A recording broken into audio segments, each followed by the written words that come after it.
77ನೇ ಸ್ವತಂತ್ರ ದಿನಾಚರಣೆ ಹಾಗೂ ಸಂಗೊಳ್ಳಿ ರಾಯಣ್ಣನವರ ಜಯಂತ್ಯೋತ್ಸವ ಪ್ರಯುಕ್ತವಾಗಿ ಹಣ್ಮು ಪಾಜಿ ಗೆಳೆಯರ ಬಳಗ ವತಿಯಿಂದ ಹಣ್ಮು ಪಾಜಿಯವರ ನೇತೃತ್ವದಲ್ಲಿ ಬೀದರ್ನ ಬ್ರಿಮ್ಸ್ ಆಸ್ಪತ್ರೆಯ ರಕ್ತನಿಧಿ ಕೇಂದ್ರದಲ್ಲಿ 77 ಯುವಕರು ಸ್ವಯಂ ಪ್ರೇರಿತರಾಗಿ ರಕ್ತದಾನ ಮಾಡಿದರು. ಕಾರ್ಯಕ್ರಮವನ್ನು ಉದ್ಘಾಟಿಸಿ ಮಾಜಿ ಸಚಿವ ಬಂಡೆಪ್ಪ ಖಾಶೆಂಪುರೆ ಅವರು ಮಾತನಾಡಿ, ಸಮಯಕ್ಕೆ ಸರಿಯಾಗಿ ರಕ್ತ ಸಿಗದೆ ವಿವಿಧ ಕಾಯಿಲೆಗಳಿಂದ ಬಳಲುತ್ತಿರುವ ರೋಗಿಗಳು, ಅಪಘಾತದ ಗಾಯಾಳುಗಳು ಮೃತಪಡುತ್ತಿದ್ದಾರೆ. ಅಮೂಲ್ಯವಾದ ಜೀವಗಳನ್ನು ಉಳಿಸಲು ರಕ್ತದಾನ ಮಾಡುವುದು ಅತಿ ಅಗತ್ಯವಾಗಿದ್ದು, ಇಂದು ಚಿತ್ರನಟ ಹಣ್ಮು ಪಾಜಿ ಅವರು ಬೀದರ ಜಿಲ್ಲೆಯಲ್ಲಿ ಮಾಡುತ್ತಿರುವ ಪ್ರತಿಯೊಂದು ಕಾರ್ಯಕ್ರಮಗಳು ಐತಿಹಾಸಿಕ ಕಾರ್ಯಕ್ರಮಗಳಾಗಿವೆ, ಮುಖ್ಯವಾಗಿ ಯುವಕರಿಗೆ ಮಾದರಿಯ ಕಾರ್ಯಕ್ರಮಗಳಾಗಿವೆ ಎಂದು ತಿಳಿಸಿದರು. ಗ್ಯಾರಂಟಿ ಸಮಿತಿ ಅಧ್ಯಕ್ಷ ಅಮೃತರಾವ್ ಚಿಮ್ಕೋಡಿ ಅವರು ಮಾತನಾಡಿ, ರಕ್ತ ಯಾವುದೇ ಅಂಗಡಿ ಮೊಗ್ಗುಟುಗಳಲ್ಲಿ ಸಿಗುವ ವಸ್ತುವಲ್ಲ, ಮನುಷ್ಯರ ದೇಹದಲ್ಲಿ ಉತ್ಪತ್ತಿಯಾಗುವ ಸಂಪನ್ಮೂಲವಾಗಿದೆ. ಇಂದಿನ ದಿನಗಳಲ್ಲಿ ರಕ್ತದ ಅಗತ್ಯ ಹೆಚ್ಚಿದ್ದು ಶಸ್ತ್ರಚಿಕಿತ್ಸೆ, ಮಹಿಳೆಯರಿಗೆ ಮತ್ತು ಕಡಿಮೆ ರಕ್ತ ಇರುವ ರೋಗಿಗಳಿಗೆ ಅವಶ್ಯಕವಾಗಿದೆ. ಈ ನಿಟ್ಟಿನಲ್ಲಿ ಹೆಚ್ಚೆಚ್ಚು ರಕ್ತದಾನ ಶಿಬಿರಗಳನ್ನು ನಡೆಯಬೇಕು ಎಂದು ತಿಳಿಸಿದರು. ಜಿಲ್ಲಾ ಶಸ್ತ್ರಚಿಕಿತ್ಸಕ ಮಹೇಶ್ ಬಿರಾದರ್ ಅವರು ಮಾತನಾಡಿ, ರಕ್ತದಾನಕ್ಕೆ ಯುವಕರು ಮುಂದಾಗಬೇಕು. ಮನುಷ್ಯನ ವಯಸ್ಸು ರಕ್ತದ ಶುದ್ಧತೆಯ ಮಾನದಂಡವಾಗಿದ್ದು, ವಯೋವೃದ್ಧರ ದೇಹದಿಂದ ರಕ್ತವನ್ನು ಪಡೆದರೂ ಸಹ ಹೆಚ್ಚು ಪ್ರಯೋಜನಕ್ಕೆ ಬರುವುದಿಲ್ಲ. ಅಷ್ಟಕ್ಕೂ ವಯೋವೃದ್ಧರ ದೇಹದಲ್ಲಿ ಅದಾಗಲೇ ರಕ್ತ ಸಂಬಂಧಿ ಕಾಯಿಲೆಗಳು ಸಾಮಾನ್ಯವಾಗಿ ತಗುಲಿರುತ್ತವೆ. ಹೀಗಾಗಿ ಅವರಲ್ಲಿ ರಕ್ತದ ಉತ್ಪಾದನಾ ಸಾಮರ್ಥ್ಯವೂ ಕೂಡ ಕಡಿಮೆಯಾಗಿರುತ್ತದೆ. ಇದರಿಂದಾಗಿ ರೋಗಿಯ ದೇಹಕ್ಕೆ ಹಾಕಲು ಅಷ್ಟೊಂದು ಸೂಕ್ತವಾಗಿರುವುದಿಲ್ಲ. ಈ ಎಲ್ಲ ಕಾರಣಗಳಿಂದ ಯುವಕರು ಹೆಚ್ಚಿನ ಸಂಖ್ಯೆಯಲ್ಲಿ ರಕ್ತದಾನಕ್ಕೆ ಮುಂದಾಗಬೇಕು ಎಂದು ಈ ಮೂಲಕ ಕರೆ ನೀಡಿದರು. ಕಾರ್ಯಕ್ರಮದಲ್ಲಿ ದಿವ್ಯ ಸಾನ್ನಿಧ್ಯ ವಹಿಸಿ ಪೂಜ್ಯ ಪ್ರಭುದೇವ ಮಹಾಸ್ವಾಮಿಗಳು ಮಾತನಾಡಿದರು. ಕಾರ್ಯಕ್ರಮದಲ್ಲಿ ಬಾಬುರಾವ್ ಮಲ್ಕಾಪುರೆ, ಪೀರಪ್ಪ ಔರಾದೆ, ಉಮೇಶ್ ಶಹಾಪುರೆ, ಮನ್ಮಥ್ ಸಿಂಗ್, ರಾಜ್ಕುಮಾರ್ ಅಷ್ಟೂರೆ, ರಮೇಶ್ ಬಿರಾದರ್, ಓಂ ಪ್ರಕಾಶ್ ಕೌಟೆ, ಬಸವರಾಜ್ ಶಹಾಪುರೆ, ಇಮ್ರಾನ್ ಖಾನ್, ಅಮರ್ ಚಾಂಬಳೆ, ಸಂಗಮೇಶ್ ಶಾಪುರೆ ಸೇರಿದಂತೆ ಇನ್ನಿತರರು ಇದ್ದರು. ಅಭಿಷೇಕ್ ಮಠಪತಿ ಅವರು ಸ್ವಾಗತಿಸಿದರು. ಪರಮೇಶ್ ವಿಳಾಸ್ಪುರಿ ಅವರು ನಿರೂಪಣೆ ಮಾಡಿದರು. ಇದೇ ವೇಳೆ ಜಿಲ್ಲೆಯ ಅನೇಕ ಯುವಕರು ಸ್ವಯಂ ಪ್ರೇರಿತರಾಗಿ ಭಾಗವಹಿಸಿ ಹಣ್ಮು ಪಾಜಿ ಗೆಳೆಯರ ಬಳಗದಿಂದ ಆಯೋಜಿಸಿರುವ ರಕ್ತದಾನ ಶಿಬಿರದಲ್ಲಿ ರಕ್ತದಾನ ಮಾಡುವುದರ ಮೂಲಕ ದೇಶದ ಬಹುದೊಡ್ಡ ಹಬ್ಬವನ್ನು ಅರ್ಥಪೂರ್ಣವಾಗಿ ವಿಜೃಂಭಣೆಯಿಂದ ಆಚರಣೆ ಮಾಡಿದರು. ರಕ್ತದಾನ ಮಾಡಿರುವ ಎಲ್ಲ ಯುವಕರಿಗೆ ಹಣ್ಮು ಪಾಜಿ ಅವರು ಪ್ರಮಾಣ ಪತ್ರ ಸಲ್ಲಿಸುವುದರ ಮೂಲಕ ಅವರಿಗೆ ಸನ್ಮಾನಿಸಿದರು. ಇಲ್ಲಿಗೆ ಬಂದಿದ್ದೀರಿ, ಎಲ್ಲರಿಗೂ ಹಾರ್ದಿಕ ಶುಭಾಶಯಗಳು. ಹಾಗೂ ಹಣ್ಮು ಪಾಜಿ ಗೆಳೆಯರ ಬಳಗ ವತಿಯಿಂದ ಇಂದು ರಕ್ತದಾನ ಶಿಬಿರ ಅವರಿಗೆ ಹಣ್ಮು ಪಾಜಿ ಗೆಳೆಯರ ಬಳಗದ ವತಿಯಿಂದ ಉದ್ಘಾಟನೆ ಮಾಡಿರ್ತಕ್ಕಂಥ ಶ್ರೀ ಬಂಡೆಪ್ಪ ಖಾಶೆಂಪುರ್ ಮಾಜಿ ಸಚಿವರು, ಚಿಮ್ಕೋಡೆ ಅಧ್ಯಕ್ಷರು, ಜಿಲ್ಲಾ ಗ್ಯಾರಂಟಿ ಯೋಜನಾ ಸಮಿತಿ ಬೀದರ್ ಇವರಿಗೆ ವಿಶ್ವ ಅವರು ಬಂದು ಸ್ವಾಗತಿಸಬೇಕೆಂದು ಶಸ್ತ್ರ ಚಿಕಿತ್ಸಕರು ಬೀದರ್ ಹಾಗೂ ವತಿಯಿಂದ ಹಾರ್ದಿಕ ಸ್ವಾಗತವನ್ನು ಕೇಳ್ಕೊಳ್ತೇನೆ. ಅವರಿಗೆ ಪ್ರಶಾಂತ್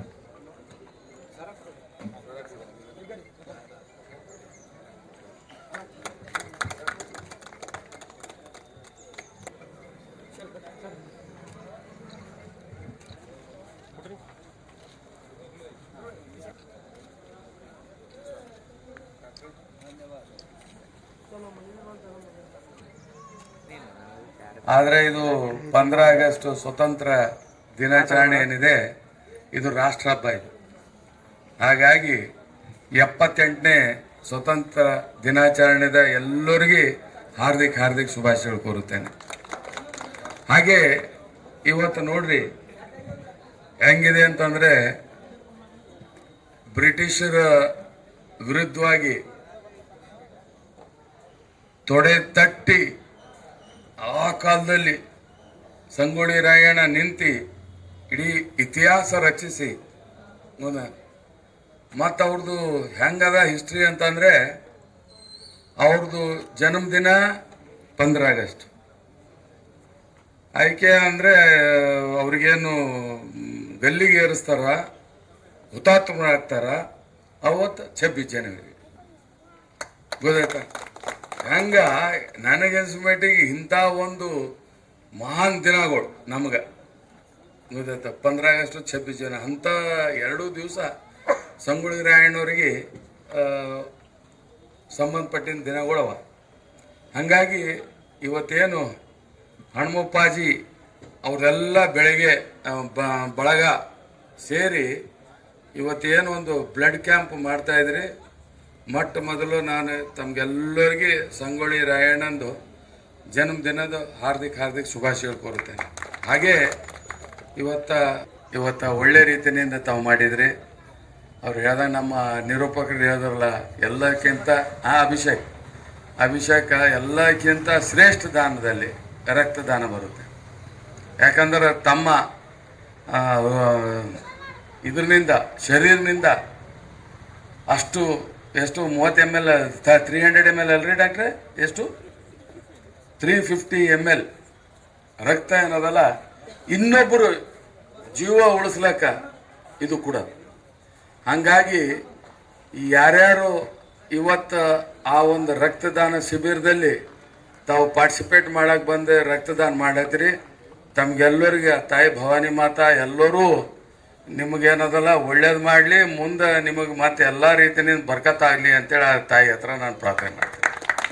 ತಾವೆಲ್ಲರೂ ಒಳ್ಳೆ ರೀತಿಯಿಂದ ಪ್ರೋಗ್ರಾಮ್ ಆಚರಣೆ ಮಾಡ್ತಾಯಿದ್ರಿ, ತಾವು ಮುಂದುವರಿಸ್ರಿ. ಸಚಿವರು ಬಂಡೆಪ್ಪ ಸಾಹೇಬರು ಮಾತಾಡಪ್ಪರು ಹೇಳಿದರು, ಜನ್ಮದಿನ ಎಷ್ಟು ಖುಷಿಲಿಂದ ಮಾಡ್ತಾರಂದ್ರೆ ಈಗ ಹ್ಯಾಪಿ ಬರ್ಡೇ ಟು ಯು ಮಸ್ತ್. ಯಾರ್ದು ಹ್ಯಾಪಿ ಬರ್ಡೇ ಅದ ಗೊತ್ತಾ? ಯಾರು ಹುಟ್ಟಿದ ದಿನ ಅದ ರೀ? ಯಾರಿಗೆ ಗೊತ್ತದ? ಎಲ್ಲರಿಗೂ ಗೊತ್ತದನ? ಕ್ರಾಂತಿವೀರ ಸಂಗೊಳ್ಳಿ ರಾಯಣ್ಣವ್ರದ್ದು ಹುಟ್ಟಿದ ದಿನ. ಎಷ್ಟು ಖುಷಿ, ಭಾರತ ಮಾತೆ ಎಷ್ಟು ಖುಷಿ ಆಗ್ತಾಳೆ ಅಂದ್ರೆ ನನ್ನ ರಕ್ಷಣೆಗೋಸ್ಕರ ನನಗೆ ಉಳಿಸ್ಲಕ್ಕ ಸಂಗೊಳ್ಳಿ ರಾಯಣ್ಣ ಬಂದ ಕೆಂಚವನ ಹೊಟ್ಟೆಯಲ್ಲಿ ಅಂತ ಹೇಳಿ ಆ ಖುಷಿದ ಕಾರ್ಯಕ್ರಮ ಒಂದು ಸಂಗೊಳ್ಳಿ ರಾಯಣ್ಣ ಜನ್ಮೋತ್ಸವ. 78 ವರ್ಷ ಆಯಿತು ನಾವು ಸ್ವಾತಂತ್ರ್ಯ ತಗೊಂಡು ಅಂತ ನಮ್ಮ ಮಾತು ಹೇಳಿರ್ತಕ್ಕಂಥದ್ದು. ಒಂದು ಬಂಡೆಪ್ಪ ಸಾಹೇಬ್ರಿಗೆ ಅಂದರು, ಮಾಡ ಫುಲ್ ಅದ ಖರೆ, ಗರ್ಮಿ ಬಿ ದಬಾಷದ. ಮಾಡ ಇದ್ದಾಗ ತಣ್ಣಗಿರ್ಬೇಕಾ? ಆದ್ರೆ ನಿಸರ್ಗ ದೇವರಿಟ್ಟು ಮಾಡ ಬಿ ಇಟ್ಟನ, ಗರ್ಮಿ ಬಿ ಇಟ್ಟನ. ಇಲ್ಲಿ ರಕ್ತ ಕುಡೋದಕ್ಕೆ ಅದಕ್ಕೆ ಜೋಡಿ ಅದ ನೋಡ್ರಿ. ರಕ್ತ ಯಾರು ಕುಡ್ತಾರ ಇನ್ನೊಂದು ಜೀವ ಉಳಿಸ್ತದ, ಅವನ ರಕ್ತ ಕೊಟ್ಟವನು ಮೈದಾಗ ಮತ್ತೆ ಆರಾಮ್ಸರಿ ಚಲೋ ಆಗ್ತದೆ. ಹೊಲಸು ಹೋಗಿ ಶುದ್ಧ ನೀರು ಹೆಂಗೆ ಬರ್ತದಲ್ಲ ಹಾಗೆ ಡಾಕ್ಟರ್ ಅವ್ರ ಔಷಧ ಚಲೋ ಕೊಟ್ಟಿದ್ರಿ. ರಕ್ತ ಕೊಟ್ಟವ್ರದ್ದು ಅವರ ಶರೀರ ಬಹಳ ಶುದ್ಧ ಆಗ್ತದ, ಇನ್ನೊಬ್ಬರು ಜೀವ ಉಳಿಸ್ತಕ್ಕಂಥದ್ದು ಈ ಕಡೆ ಈ ನಿಸರ್ಗ ಅದಕ್ಕೆ ಜೋಡಿ ಮಾಡಿದ್ರು ಅಂತ ನಾನು ಹೇಳ್ತೀನಿ.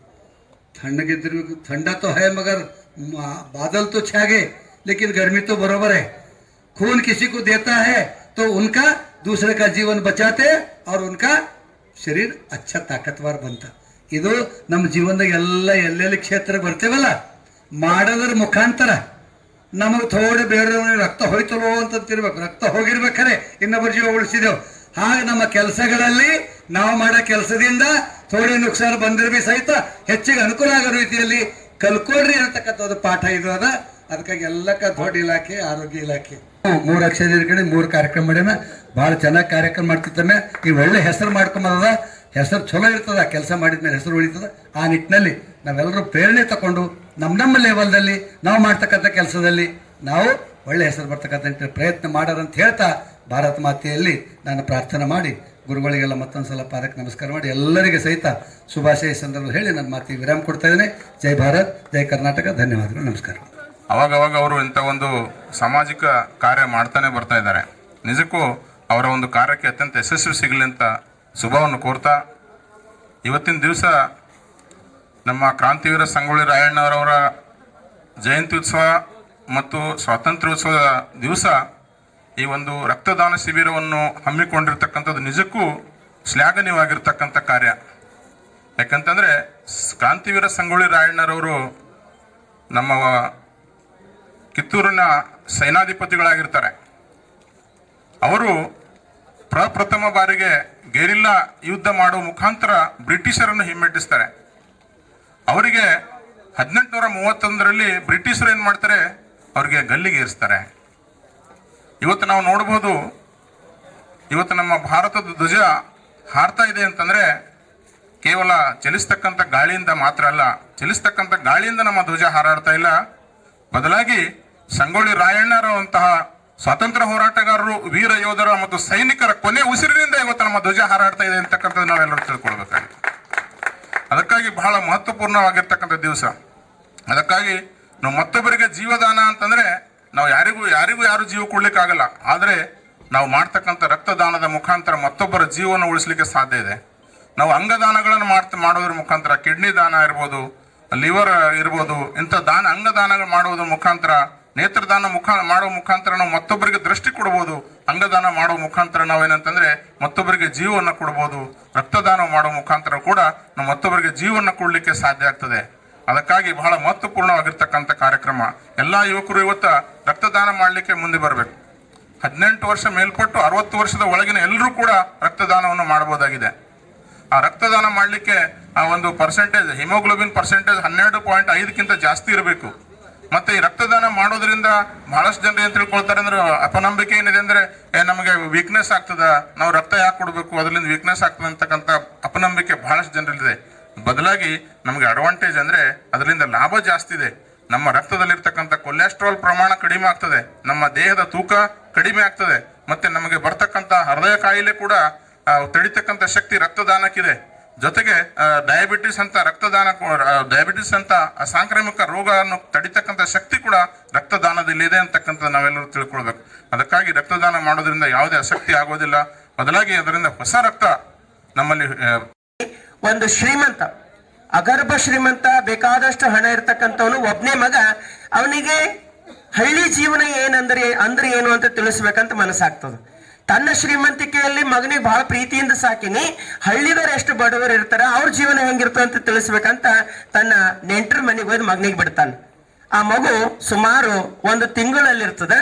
ಅದಾದ್ಮೇಲೆ ಅಪ್ಪದ ಕರೀಲಿಕ್ಕೆ ಬರ್ತಾನೆ. ಮಗುವಿಗೆ ಹತ್ತಿರ ಕೂಡಿಸ್ಕೊಂಡು ಕೇಳ್ತಾನೆ, ನೋಡು ಮಗ, ನಮ್ಮ ಮನೆಗೆ ಎಷ್ಟು ಆರಾಮದಲ್ಲ, ಹಳ್ಳಿ ಜೀವನ ಎಷ್ಟು ಕಷ್ಟ ಅದಲ್ಲ ಅಂತಂದಾಗ ಆ ಮಗು ಹೇಳ್ತದ, ಹೌದಪ್ಪ, ನಿಜವಾಗ್ಲೂ ಹಳ್ಳಿ ಜೀವನ ನೋಡ್ರಿ ನನಗೆ ಈಗ ಅನಿಸ್ಲತ್ತದ, ಅವ್ರ ಮುಂದೆ ನಾವು ಭಾಳ ಬಡವರಿದ್ದೀವಿ ಅನಿಸ್ಲತ್ತದ ಅಂತಾನೆ. ಯಾಕೆ ಹಂಗಂತಿ ಅಂತಂದ್ರೆ, ನಮ್ಮ ಮನೆಗ ನಾವು ಟಬ್ಬಿನಾಗ ಸ್ವಿಮ್ಮಿಂಗ್ ಮಾಡ್ತೀವಿ, ಟಬ್ಬಿನಾಗ ಸ್ನಾನ ಮಾಡ್ತೀವಿ, ಆದ್ರೆ ಅವ್ರು ಹೋಗಿ ನದಿಗೆ ಸ್ನಾನ ಮಾಡ್ತಾರೆ. ನಮ್ಮೂರಾಗ ನಮ್ಮ ಮನೆಗ ಸತ್ತಿರ್ತಕ್ಕಂಥ ಯಾವುದೋ ಒಂದು ಪ್ಲಾಸ್ಟಿಕ್ ಆಟಿಕೆಗಳು ಇಟ್ಕೊಂಡು ಹುಲಿ, ನರಿ, ಸಿಂಹ, ನಾಯಿ ಅಂತ ನೋಡ್ತೀವಿ. ಅವು ಜೀವಂತ ಪ್ರಾಣಿಗಳೇ ನೋಡ್ತಾರೆ. ಅವ್ರ ಜೀವನ ನೋಡ್ರ ಬಹಳ ಆನಂದ ಅನಿಸ್ತದ, ನಮ್ಮ ಜೀವನ ನೋಡ್ರ ಬಹಳ ಸಣ್ಣದ ಅನಿಸ್ತದ ಅಂತ ಹೇಳ್ತಾನೆ. ಕಾರಣ ಅಂದ್ರೆ ಏನು? ಪ್ರತಿಯೊಬ್ಬ ಮನುಷ್ಯನು ಸ್ವಾವಲಂಬಿಯಾಗಿ ಬದುಕಬೇಕು ಅಂತಕ್ಕಂಥ ಇಚ್ಛೆ, ಸ್ವತಂತ್ರವಾಗಿ ಬದುಕಬೇಕಂತ ಭಾವನೆ, ಅಂತ ಜೀವನವನ್ನು ಕೊಟ್ಟಿರ್ತಕ್ಕಂಥವ್ರು ನಮ್ಮ ಸಂಗೊಳ್ಳಿ ರಾಯಣ್ಣವ್ರು. ಯಾಕೆ ಈ ಮಾತು ಹೇಳ್ತಾ ಇದ್ದೀನಿ ಅಂದ್ರೆ, ಇವತ್ತು ಸ್ಮರಣೆ ಮಾಡ್ತಕ್ಕಂಥದ್ದು ಬಹಳ ದೊಡ್ಡದ. ಅವ್ರ ಜೀವನದಲ್ಲಿ ಎಲ್ಲಾ ಇದ್ದಾಗ್ಲೂ ಕೂಡ ದೇಶಕ್ಕಾಗಿ ನನ್ನ ಏನಾರ ಕೊಡುಗೆ ಇಡಬೇಕು ಅಂತ ತಿಳಿದು ಅವರು ತಮ್ಮ ಜೀವನವನ್ನೇ ದೇಶಕ್ಕಾಗಿ ಅರ್ಪಿಸಿದ್ರು. ಅವರ ಈ ಒಂದು ಜಯಂತ್ಯೋತ್ಸವದ ಸಂದರ್ಭದಲ್ಲಿ ಸ್ವಾತಂತ್ರ್ಯೋತ್ಸವ ಸಂಭ್ರಮ ಬಂದಿರತಕ್ಕಂಥದ್ದು ನಿಜವಾಗ್ಲೂ ಅವರ ದೇಶಭಕ್ತಿಗೆ ಒಂದು ಕಿರೀಟ ಇಟ್ಟಂತೆ ಅಂತ ನಮಗನಿಸ್ತದ. ಅಂತ ಕಾರ್ಯ ಮಾಡಿ ಹೋಗಿರ್ತಕ್ಕಂಥವ್ರನ್ನ ಸ್ಮರಿಸ್ತಕ್ಕಂಥ ದಿನವಾಗಿ ಇವತ್ತಿನ ದಿನ ವಿಶೇಷವಾಗಿರ್ತಕ್ಕಂಥ ಇಲ್ಲಿ ರಕ್ತದಾನ ಶಿಬಿರ ಕಾರ್ಯಕ್ರಮ ಹಮ್ಮಿಕೊಳ್ಳಲಾಗಿದೆ. ನಾನು ಒಂದು ಮಾತು ಹೇಳ್ತೀನಿ, ನಿಜವಾಗ್ಲೂ ಹನುಮಪಾಜಿ ಬಗ್ಗೆ ಮಾತಾಡ್ಬೇಕಾದ್ರೆ ನಾವು ಏನೇ ಕಾರ್ಯಕ್ರಮ ಇರಲಿ, ಹನುಮಗೆ ಹೇಳೋದಕ್ಕಿಂತ ಒಂದು ಕಾರ್ಯಕ್ರಮನ ಹೆಂಗ್ ಮಾಡಾರಿ ಅಂತಂದ್ರೆ, ಆಯ್ತ್ರಪ್ಪಾಜಿ ಅದೇನ್ ದೊಡ್ಡದ ಮಾಡರ್ ತಗೋರಿ. ಒಂದು ಕಳಕಳಿಯ ಹೃದಯ ಮತ್ತು ಸೇವಾ ಮನೋಭಾವನೆ. ಇವತ್ತ ನೀವೆಲ್ಲ ಬಂದು ಒಟ್ಟಿಗಾಗಿ ಇಲ್ಲಿ ಬ್ಲಡ್ ಕೊಡ್ಲತ್ತೀರಂದ್ರೆ ಅದು ಅವ್ರಿಗೇನು ಹೆಸನ್ ಮಾಡಿದಂಗಲ್ಲ, ಅಥವಾ ಅವ್ರಿಗೆ ಉಪಕಾರ ಮಾಡಿದೇವಂತಲ್ಲ, ಅವರ ಮುಖಾಂತರ ನಿಮ್ಮೆಲ್ಲ ಸಹಕಾರದೊಂದಿಗೆ ಒಂದು ಸಾಮಾಜಿಕ ಸೇವೆ, ಸುಮ್ಮನೆ ಆಗಲ್ಲ, ಸಾಮಾಜಿಕ ಸೇವೆ ಮಾಡ್ತಕ್ಕಂಥದ್ದು ಬಹಳ ದೊಡ್ಡದು. ಒಂದು ಸಾರಿ ನಾವು ಒಂದು ಬಾಟಲ್ ಬ್ಲಡ್ ಕೊಟ್ಟೆವಂದ್ರ ಅದ್ರೊಳಗೆ 3 ಜೀವಗಳು ಉಳಿತಾವ ಅಂತ ಹೇಳ್ತಾರೆ. 3 ಅದ್ರ ಪ್ಲಾಸ್ಮಾ ತೆಗಿತಾರಂತ, ಆಮೇಲೆ ಪ್ಲೇಟ್ಲೆಟ್ಸ್ ತೆಗಿತಾರಂತ, ಜೊತೆಗೆ ಬ್ಲಡ್, ಅಂದ್ರೆ 3 ಉಪಯೋಗ ಆಗ್ತಕ್ಕಂಥ ಕಾರ್ಯ ಅದು ಬಹಳ ದೊಡ್ಡದು.